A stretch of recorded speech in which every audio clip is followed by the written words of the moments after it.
In this video, we'll take a look at the text editor in Printful design tool. The next tab is for adding text. You'll find some ready-made design you can use. To start, you can click on one of the designs or write something in the text box. When you click on the text itself on the mockup, a new menu appears at the top where you can customize text as you like. By clicking on color, you can choose a color for the text or even add an image to it for the background. I couldn't find a way to add more images for the text background. If you want a different text style, you need to design it using another tool and then upload it as an image. If you have an idea of how to add more designs for the text background, please share it in the comments. The next tab is for fonts. If you know the font name, you can search for it. In the filter, you have the option to sort fonts by similarities, allowing you to see all relevant fonts at once. When you search or filter, the results will appear here. There's also a tab for commonly used fonts that other users often select for designing. You can heart a font you like to save it for future use. To do this, click on the heart icon next to the font. Later, you can view your saved fonts by clicking on the heart icon at the top,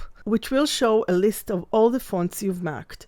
You can't upload your own fonts. I think this is because Printful doesn't want to deal with copyrighted fonts. Here you can adjust the font size or spacing. We can also change the size by dragging the text directly. If you want to rotate the text, click on Transform, and you can adjust the rotation by entering a specific number. The position option lets you align the text by clicking the alignment buttons. This is useful for finalizing your design and ensuring the text is exactly in the middle, at the top, or wherever you want it. The other options are straightforward. You can arc the text, add a shadow, or add an outline by customizing the curve or colors using the tool on the side. When you add these effects, you can adjust the size of the outline or shadow to suit your design. You can also save the text you've designed for future use. To do this, click Save Design. When you want to use it again, go to Save Designs, find it there, and click on it to add it to your current design. After adding it, drag the text slightly to open the design menu at the top. When you go to the text tab, where you can edit the text as needed. Like and subscribe, and I'll see you in the next video.